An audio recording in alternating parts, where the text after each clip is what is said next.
Star Rail's worst possible endings. Hoyo just dropped a Myriad Celestia trailer that reveals the very literal bad endings of Star Rail in the same exact way as when you look up all the bad endings in a video game because you didn't want to bother playing through it again. Let's be honest here. We all do it. Something very interesting about having all these other possibilities revealed by the Stellaron Hunters is that it actually exposes a lot about how AEON and even the finality itself gives these prophecies and the actual role the Stellaron Hunters play. They don't change destiny or fate, rather they guide it towards the best possible route. But I thought it might be fun to explore the what-ifs, the bad endings that AEON did not wish us to see. So today, we're gonna go over each of these bad routes and analyze what would have happened, theorize about the Stellaron Hunter's goal when choosing a route, and in the end, speculate why the ending that was determined the best may still be quite tragic. But before that, if you're a fan of Hoyo games, you would know that one of the biggest struggles is getting your hands on good quality figures and merch. And as you can see, I collect them, which is why I'm so happy to say that Bahomu is the sponsor for today's video, and the ones that sent me this amazing Qingque figure. Bahomu is a merchant figure store that focuses around games such as Honkai Star Rail, Zenless Zone Zero, Genshin Impact, and many more. And yes, everything is officially licensed. A couple things that I'm currently eyeing is this March 7th 1/7 figure, this Hu Tao 1/7 figure, and this adorable EOS Bangbu pillow that was actually featured on the live stream. But if none of that fits you, that's okay because they have so much amazing merchandise from all sorts of characters that I guarantee as a fan you will find something that's right for you. So click the link below to check out all the amazing options that Bahomu has. Also, for first-time buyers, you get 10% off of your first purchase. And if you want to grab this amazing Qingque figure for your collection, you can use code Georger to get 12% off of the figure. Thank you so much, Bahomu, for sponsoring this video. Now back to the theory. If there is one thing you should take away from this Myriad Celestia is that no matter how bad that the main crew has it, apparently it could get so much worse because the in-game story is the one that AEON slapped his approval on. And I prove this message because I believe we're all in this together. And that's an interesting point. AEON wrote all the other routes,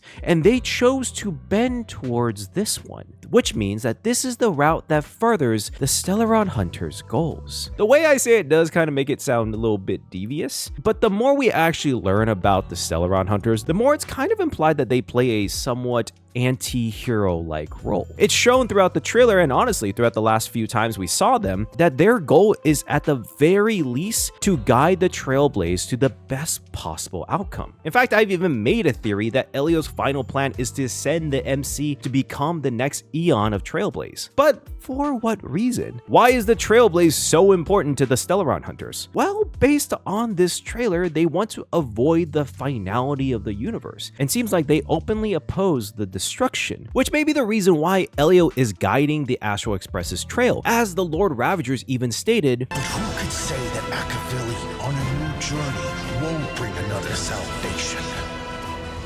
Trailblazing always ends up igniting something, no?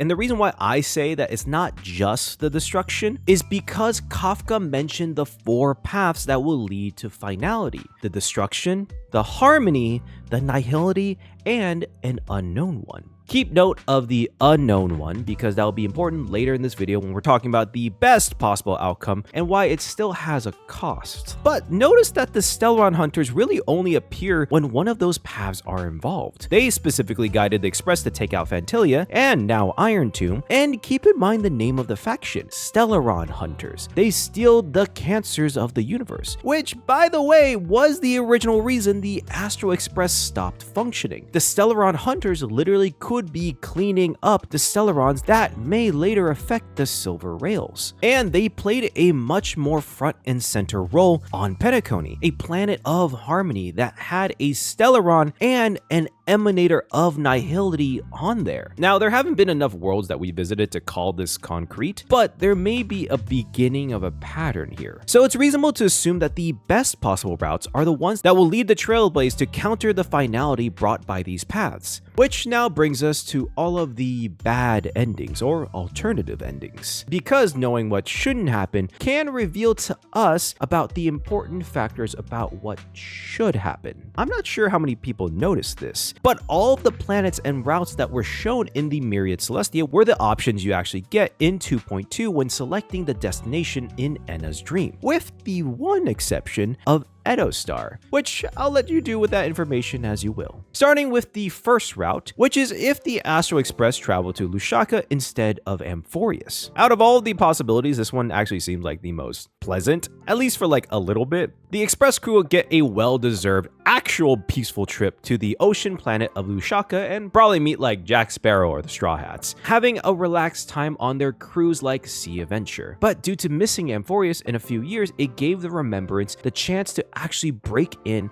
and help the birth of Iron Tomb, which led Herta in an effort to stopping Iron Tomb from destroying Nous and the universe seemingly sacrificed herself in some way to stop this advance. Now, this event would lead to the birth of the third mechanical emperor, starting another universal war with the anti-life equation. There's a couple of interesting things to point out here. While this is considered the worst outcome, it could technically be applied to really any of them, since the main factor is just not going to Amphoreus. And on a side note, I don't want to know how many more cycles this would have cost FINAL and Cyrene for practically nothing. One thing that is apparent is that Herta would have become the third mechanical emperor, taking on Rupert's memories and campaign. You can kind of tell it's her with the gray hair and the mini clones of herself. Now, if you don't know what I'm talking about, this is about Genius Society number 27, Rupert I, the inorganic emperor that created the anti-life equation that basically powers Amphoreus, and by extension, Iron Tomb themselves. They also started the Mechanical Emperor's War that ravaged the universe, and after he died, there was a second Rupert that was actually an organic life form and also a Genius Society member, number 66, who on the Emperor's grave solved the anti-organic equation. This eventually caused them to inherit the will and memories of the first Emperor. And this is what it seems like would have happened to Herta. Whether it was a method of trying to stop Iron Tomb by in essence calculating and containing the equation in herself as an emanator, or it's simply the result of the clash of Iron Tomb and Herta, this outcome may actually be worse than if Iron Tomb just woke up normally. Because while the birth of a Lord Ravager is like really bad and would cause the destruction of the Path of Erudition, to put it into perspective, the Mechanical Emperor's Wars probably did more damage to the universe than all of the Lord Ravagers combined. In fact, it was the cause for the ascension of Nanook. So just imagine a third one, and the Emperor this time had the intelligence and ability level of Herta. While yes, the Genius Society members that became the first two were smart, it's never been confirmed they were emanators. And this outcome is the combination of an emanator of erudition and an emanator of destruction ravaging the universe as one. This is actually a very interesting take on this, because Herta's initiation into the Genius Society actually had something to do with the Emperor's Scepter, as she solved the solitary wave theory that was based in the core of one of the scepters. So in a certain dark and devastating way, this is technically coming full circle. There's also another very interesting implication here, that Herta herself is incredibly important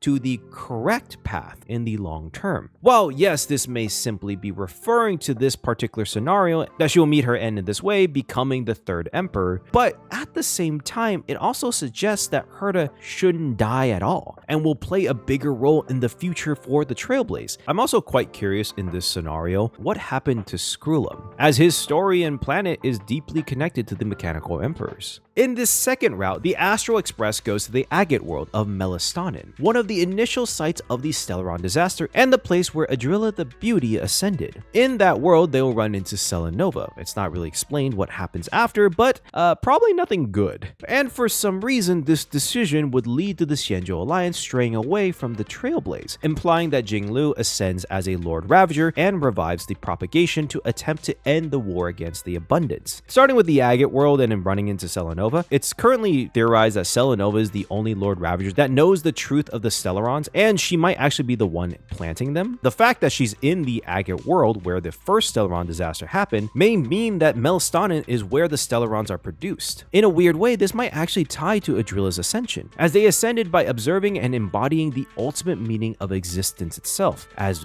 beauty, at Melastonin. And if the meaning of existence can be observed in Melastonin, this could imply that Stellarons are made from the essence of life itself, and might be the reason why it reacts to paths and desires, because those are the things that give life, in a certain sense, meaning. And Celanova might be strategically placing Stellarons in places with the most destructive desires. And I am personally very curious about how Celanova would react to the Trailblazer having a Stellaron inside of them. And I wonder if she would be able to do what Lygus suggested to the Trailblaze and activate the Stellaron inside of them, which, while not confirmed but somewhat implied to be that they would become a Lord Ravager, based on the wording Lygus gave and the fact that Stellarons are linked to the destruction. Now, on the note of the Xianzhou merging with the propagation, the foundation of this has already been set by Locha. He brought the remains of Tezeroth, the propagation, to the Xianzhou, and even invited Ron May to take a look at them, who, if you remember, brought back the Emanator of propagation just as an experiment. Why do we just let her do whatever she wants again? It's also been stated by Jinglu that the Xianzhou should follow another path if they truly want to destroy the abundance, and Jinglu seems to have already started following destruction, which may be the reason she was able to show the Matrix the calculated destruction caused by Iron Tube. There is a very interesting implication that this decision to utilize the propagation and the destruction was stopped because of the Trailblaze, which means that in this scenario, Celanova destroyed the Astral Express then and there, or the decision to utilize this plan is actually coming up fairly soon, which would technically mean post-Amphoreus we're going to have to make a stop at the Xianzhou and essentially stop this from happening. In terms of the plan itself, it seems like the main idea is to revive the propagation, control it and the swarm somehow, and merge it with the Hunt Spiritus, have it be transferred to Jinglu, then ascend it to become a Lord Ravager that would be the anti-abundance, which may explain why there hasn't been a Lord Ravager that opposes the abundance yet. This is also almost a very literal interpretation of what Jinglu said in the Myriad Celestia about the Lord Ravagers. The Alliance already has the Swarm Author's remains to kill a god. We just need to temper the Hunt's arrowheads with Ruin's golden blood. As the generals who host the Spiritus are called the Arrows of the Hunt, and would ascend to become Lord Ravagers using the propagation. And if you think about it, it's actually kind of terrifying that this decision was only stopped because of the influence of the Trailblaze. Because remember, this seemingly crazy and absurdly dangerous plan was approved by Marshal Hua and most of the generals for this to happen, which kind of shows how much of their wits end the Xianzhou's at when it comes to this seemingly endless war with the abundance. Another interesting observation is that in a weird way, this plan actually mirrors what Lygus is doing with Iron Tomb. He combines three paths using the corpus of an AEON and the Memoria-based world to artificially create a Lord Ravager to kill Noose. And to even further that, Lygus directly created Noose, and the Xianzhou had originally seeked out the abundance and suffered for it. So I do wonder if the Xianzhou being in Amphoreus in 3.7 will make them see the errors of Lygus's ways and compare it to the plans that were presented to them. Now, the final thing I'll say regarding this route, that this battle would begin the war among eons that we keep being hinted towards. And based on the trailer, even through all of this effort, it seems like the Xianzhou will still lose. It's mentioned that this is the original end for the Xianzhou. So I wonder if the Stellaron Hunters having guided the Astral Express to the Xianzhou was specifically to change this original ending by having the Trailblaze affect their decisions and future. For the third route, it's actually the simplest. The Astral Express will go to Petrivia, the Glass Belt, to watch a unique show by the morning actors that have a troupe there. There, they'll run into Zephyro and Welt will clash with him. And the clash between the black and white holes will be so intense that it causes the very cosmos to rupture. which yes, it doesn't really look like it went well for Welt, but you still gotta give him credit here. He put up a fight against the dude who kills planets with a single swing. We gotta upgrade his kit here, Star Rail, because according to your lore, he's definitely not tier 5, okay? To be honest, there really isn't much else to say here, other than noting that Petrivia became the glass belt due to an attack from Zephyro in the past, so it is a little weird that he would come back to a world that he already destroyed, unless it's specifically aimed towards the mourning actors. Maybe he doesn't really like the idea of a world that he destroyed getting life again. Now, this leaves the current routes in Amphoreus with two possible outcomes. Possibility A is basically what we're trying to stop, which is that Amphoreus will still fall to the destruction. And interestingly enough, there's nothing in the trailer that implies that this outcome will have any major negative effects on the wider Star Rail universe. In any case, I do wonder if the destruction aspect is more so a failsafe in the case that Iron Tomb wins this fight. Because let's be honest here, the random fact drop that Herta has Chadwick's imaginary implosion pulse and can use it on Amphoreus if need be doesn't seem like just a random thing to state. It would honestly make a lot of sense for Herta to bring the weapon as a failsafe for the universe. I mean, objectively speaking, the Astral Express could just rescue Dan Heng and the Trailblazer's body, then warp jump to safety, if it actually comes to the point that the Chrysos heirs and the Nameless can't stop Iron Tomb. I mean, it would definitely suck, and all of the memories and people of Amphoreus would be just completely gone, but it's honestly better than having the mass amount of destruction from the result of Iron Tomb's birth. It was also stated by Kafka, On the road to defy the destruction, we must become used to loss in order to continue onward. and this does kind of imply that they did destroy Iron Tomb, but at the cost of Amphoreus. This is just my personal interpretation, as the trailer only really showed the Amphoreus characters and memories fading away. But it could honestly very well just be Iron Tomb winning and starting its mass campaign around the universe. It was shown that there would be mass destruction from the Myriad Celestia trailer about the Lord Ravagers if Iron Tomb were awakened. It was also stated in an official promotional countdown video that, as far as I can tell, was really only in the Chinese social medias. So bless XXG on X for posting an English translation.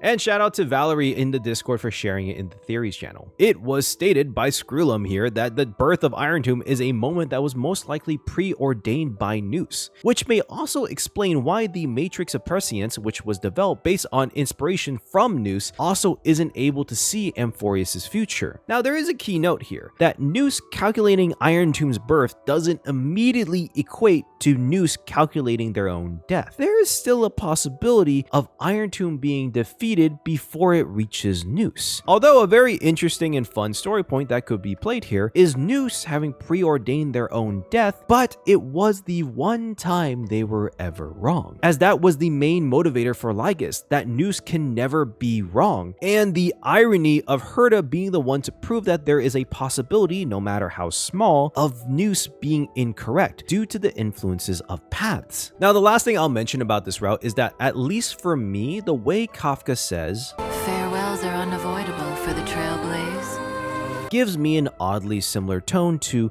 Losses are a constant on the flame chase journey, among which even life itself holds little value. Not sure if that actually means anything more than just some cool mirroring, or it could be an interesting comparison of the Trailblaze journey to the Flame Chase journey. And now that leaves possibility B, the one that will probably take place and is the most vague, rightfully so. All we really know is that Silverwolf believes this is the most tragic, which doesn't technically equate to destructive, and Cyrene makes a choice that ends up quote-unquote freezing Amphoreus over. This event would lead to the Remembrance becoming the final path that leads the universe to finality. And this final part of the video is where I make my speculations to the end of Amphoreus. Let's be honest here, this is Star Rail. We'll win against Iron Tomb, and the writers know that we know that as well. So the real question is, what happens next? Iron Tomb being destroyed is great, but it was technically the thing that powered Amphoreus. And objectively speaking, without it, what happens to Amphoreus? See, I don't think the final possibility is about whether we win or lose. It's about the results of winning. I previously made a theory that Cyrene is the Demiurge Matrix given form, the emanator of remembrance on Amphoreus. And from the 3.6 story quest, we learned that the Demiurge Matrix replicates the actions of Fuli, taking in memories from Cyrene, who is acting like a memo keeper, storing destroying the memories of those 30 million plus recurrences and possibly the cycles even before the eternal recurrences.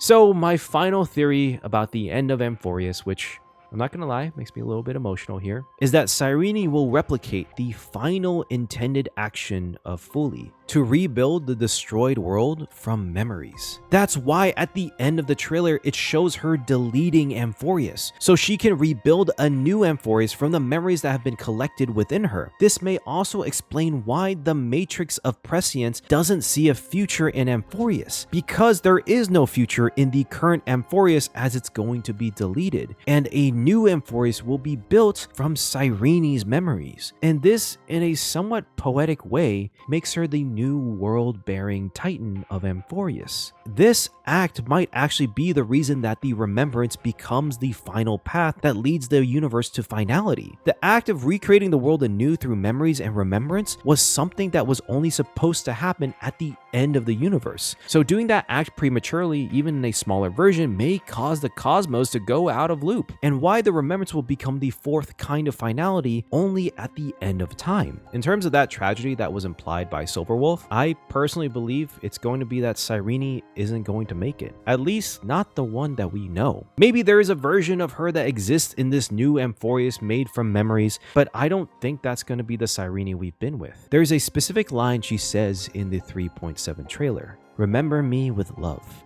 in that beautiful tomorrow, which implies that she's not going to be there in that new tomorrow. And that's the theory for today. A final thing I want to point out that I wasn't able to really fit into this video is that there's an implication from the final possibility which leads to the remembrance becoming the fourth path that ends the universe, which kind of tells us that there had to be specific events that occurred with the harmony, the nihility, and the destruction that caused those paths to lead to finality. This may also explain why in 3.6 we couldn't hear Kafka say remembrance, because it wasn't really confirmed yet. It would only be confirmed if this is the route that happens. And the other routes may not lead to the fourth path being remembrance, or even if there is a fourth path at all. And that's basically it. I just wanted to point that out. If you made it this far in this video, thank you so much for watching. I really appreciate it. If you like these types of theory and analysis videos, let me know by liking and subscribing, and let me know your own thoughts and theories in the comments below. With all of that being said, peace.